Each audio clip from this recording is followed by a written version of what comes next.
नमस्कार, मैं हूं अंकुर। आप देख रहे हैं सत्यनिधि का न्यूज बुलेटिन। एक नजर डाल लेते हैं अब तक की खबरों पर। बिहार के मुख्यमंत्री नीतीश कुमार ने 20 साल बाद सबसे ताकतवर गृह विभाग को अपने हाथ से जाने दिया है। शुक्रवार को नए मंत्रिमंडल के विभागों के बंटवारे में गृह विभाग अब उप मुख्यमंत्री और बीजेपी के कद्दावर नेता सम्राट चौधरी के पास जाएगा। ये पहली बार है जब 2005 से लगातार गृह विभाग संभाल रहे नीतीश कुमार इसकी जिम्मेदारी किसी और को सौंप रहे हैं।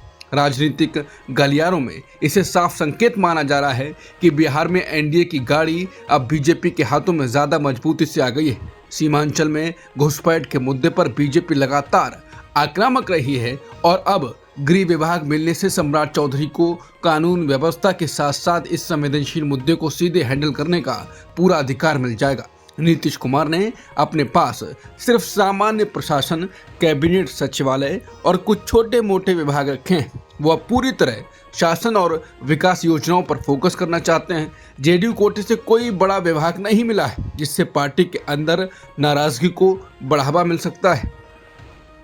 सुप्रीम कोर्ट ने शुक्रवार को केरल सरकार, सीपीआईएम के राज्य सचिव और आईयूएमएल की याचिकाओं पर चुनाव आयोग को नोटिस भेजा। याचिकाओं में मांग की गई है कि केरल में चल रही एसआईआर को टाल दिया जाए क्योंकि यह प्रक्रिया बेहद झंझट भरी है और स्थानीय निकाय चुनावों के साथ टकरा रही है। सुप्रीम कोर्ट के 3 जजों की बेंच, जिसकी अध्यक्षता जस्टिस सूर्यकांत कर रहे थे, मामले को अति आवश्यक बताते हुए इसे 26 नवंबर को सुनवाई के लिए सूचीबद्ध कर दिया है। पश्चिम बंगाल में एसआईआर को लेकर केंद्र और राज्य की राजनीति तेज हो गई है। शुक्रवार को तृणमूल कांग्रेस ने गृह मंत्री अमित शाह के उस बयान पर तीखी प्रतिक्रिया दी जिसमें उन्होंने कहा था कि एसआईआर के जरिए घुसपैठियों को हटाया जाएगा और जो पार्टियां इसका विरोध कर रही हैं वो घुसपैठियों के साथ हैं। टीएमसी सांसद सागरिका घोष ने कड़ा हमला बोलते हुए कहा कि अमित शाह एक नाकाम गृह मंत्री हैं। वो पहलगाम आतंकी हमला रोक नहीं सके, दिल्ली ब्लास्ट रोक नहीं सके और अब घुसपैठ की बात करते हैं। अगर घुसपैठी आ रहे हैं तो ये आपकी और आपके मंत्रालय की नाकामी है, आपको इस्तीफा दे देना चाहिए। उन्होंने आरोप लगाया कि एसआईआर का मकसद बंगाल के बोनाफाइड नागरिकों को वोटर लिस्ट से बाहर करना है और इससे लोगों को भारी तकलीफ हो रही है। इसी मुद्दे पर एक दिन पहले मुख्यमंत्री ममता बनर्जी ने मुख्य चुनाव आयुक्त ज्ञानेश कुमार को पत्र लिखकर एसआईआर प्रक्रिया को बिना तैयारी, अव्यवस्थित और खतरनाक बताया था। कोलकाता के बेलियाघाट विधानसभा क्षेत्र में 7 बीएलओस को चुनाव आयोग ने शो कॉज नोटिस जारी किया है। आरोप है इन अधिकारियों ने एसआईआर प्रक्रिया के दौरान जुटाए गए फॉर्म्स का ठीक से डिजिटाइजेशन नहीं किया। ये कई फॉर्म अधूरे और गलत तरीके से अपलोड किए गए। एक अधिकारी ने बताया कि बीएलओ को शुक्रवार दोपहर तक ये बताना होगा कि उन्होंने काम सही तरीके से क्यों नहीं किया।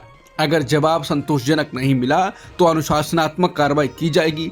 बता दें, बीएलओस पर तनाव और दबाव का मुद्दा भी चर्चा में है। कई बीएलओस की सुसाइड की खबरें भी आ रही हैं। ममता बनर्जी ने इसी को लेकर ज्ञानेश कुमार को पत्र लिखा है। मध्य प्रदेश के भोपाल में राष्ट्रीय स्वयंसेवक संघ के all India executive member Manmohan Vaidya की लिखी किताब हम और ये विश्व के लॉन्चिंग के अवसर पर पूर्व उपराष्ट्रपति जगदीप धनखड़ भी पहुंचे। इस बीच जगदीप धनखड़ को उनके सहयोगी बार बार फ्लाइट देरी को लेकर बता रहे थे। इसे लेकर उन्होंने कहा, मैं फ्लाइट पकड़ने की चिंता से अपने कर्तव्य को नहीं छोड़ सकता। इसके बाद पूर्व उपराष्ट्रपति ने मुस्कुराते हुए कहा, दोस्तों, मेरा हाल का अतीत इसका सबूत है। उनके इतना कहते ही पूरा परिसर तालियों और ठहाकों से गूंज उठा। लोग सवाल उठा रहे हैं कि इस पर इशारा कर गए धनखड़। इसके अलावा उन्होंने एक बात कहते हुए ये भी कहा कि भगवान करे कोई नैरेटिव के चक्कर में ना फंस जाए। मैं अपना उदाहरण नहीं दे रहा हूँ, ये सब पुस्तक के बारे में कह रहा हूँ। यहाँ उम्मीद की एक किरण है। दिल्ली पुलिस ने शुक्रवार को सुप्रीम कोर्ट में उमर खालिद और अन्य आरोपियों की जमानत याचिकाओं का सख्त विरोध किया। ये सभी 2020 के दिल्ली दंगों की बड़ी साजिश केस में यूएपीए के तहत आरोपी हैं। पुलिस की ओर से पेश हुए additional solicitor general SV Raju ने कहा, ये लोग संविधान का सम्मान नहीं करते, बस जमानत लेने के लिए ही संविधान का आर्टिकल 21 का याद करते हैं। उमर खालिद और बाकी आरोपियों का कहना है वो 5 साल से जेल में हैं और ट्रायल में देरी पुलिस की वजह से हो रही है, लेकिन पुलिस का दावा है कि आरोपी खुद ही ट्रायल में देरी कर रहे हैं ताकि बाद में इसे जमानत का आधार बना सके। सुप्रीम कोर्ट में पुलिस ने लगातार दूसरे दिन वीडियो दिखाए। शुक्रवार को वीडियो में नॉर्थ ईस्ट दिल्ली की एक सड़क पर दंगों के दौरान भीड़ को चलते हुए दिखाया गया। एक दिन पहले शर्जील इमाम के भाषणों के वीडियो दिखाए गए थे। पुलिस का दावा है इमाम ने लोगों को भड़काया और हिंसा पहले से प्लान थी। पुलिस ने कहा कि वीडियो में लोग पहले से डंडे इकट्ठा करते नजर आते हैं, पत्थरबाजी की तैयारी दिखती है और कूड़ा तक फेंका जा रहा था। यानी हिंसा कोई अचानक नहीं थी बल्कि साजिश के तहत की गई। कांग्रेस ने कहा है कि पीएम मोदी G20 शिखर सम्मेलन में इसलिए जा रहे हैं क्योंकि अमेरिका इसका बहिष्कार कर रहा है और वहां अमेरिकी राष्ट्रपति ट्रंप से उनका सामना नहीं होगा। वरिष्ठ कांग्रेस नेता जयराम रमेश ने सोशल मीडिया प्लेटफॉर्म एक्स पर लिखा, पीएम मोदी G20 शिखर सम्मेलन में भाग ले रहे हैं।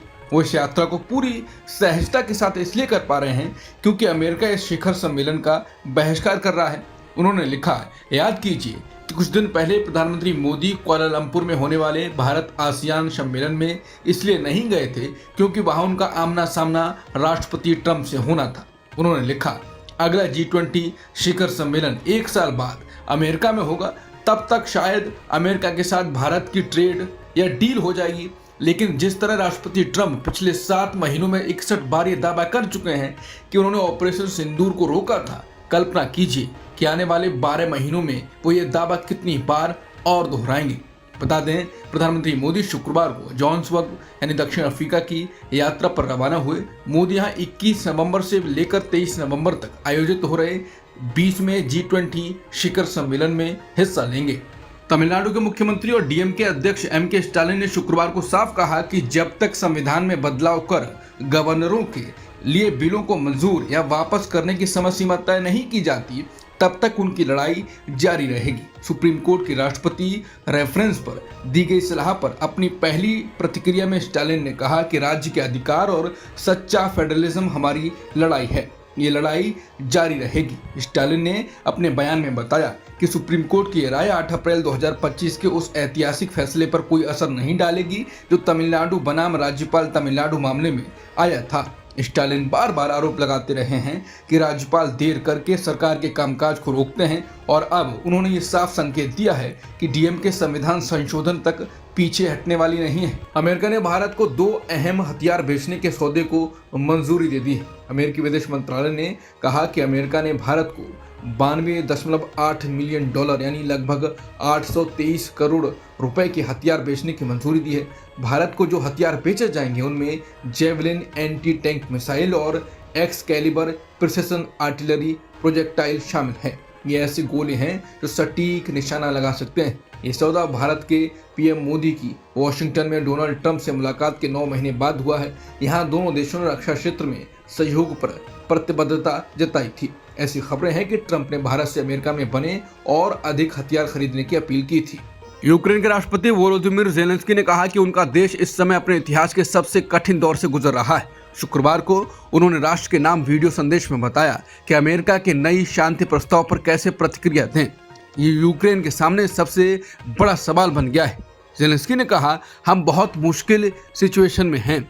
या तो हमें अपनी गरिमा खोने का डर है या फिर अपने सबसे अहम साझेदार अमेरिका को खोने का जोखिम है। इधर जर्मनी, फ्रांस और यूनाइटेड किंगडम के नेताओं ने शुक्रवार को ज़ेलेंस्की से फोन पर बात करके यूक्रेन को समर्थन जारी रखने का भरोसा दिया है। यूरोपीय देशों के अधिकारी अभी ये समझने में जुटे हैं कि अमेरिका के नए शांति प्रस्ताव का क्या मतलब है, क्योंकि यह प्रस्ताव उन्हें अचानक और अप्रत्याशित तौर पर मिला है। न्यूयॉर्क के नए मेयर जोहरान ममदानी और अमेरिकी राष्ट्रपति ट्रंप के बीच महीनों से चल रही तकरार शुक्रवार को अचानक खत्म होती दिखी। वॉशिंगटन में व्हाइट हाउस बैठक के दौरान दोनों नेताओं ने मुस्कुराते हुए कहा कि अब वो मिलकर न्यूयॉर्क के भविष्य के लिए काम करेंगे।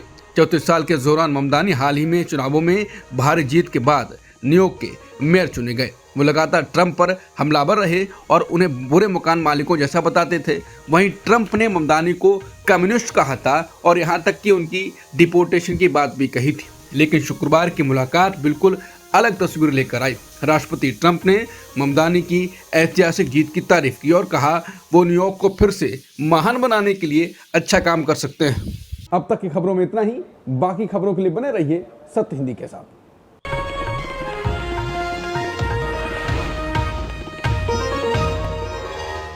Copyright disclaimer under Section 107 of the Copyright Act 1976. Allowance is made for fair use for purposes such as criticism, comment, news reporting, scholarship, and research. Fair use is a use permitted by copyright statute that might otherwise be infringing.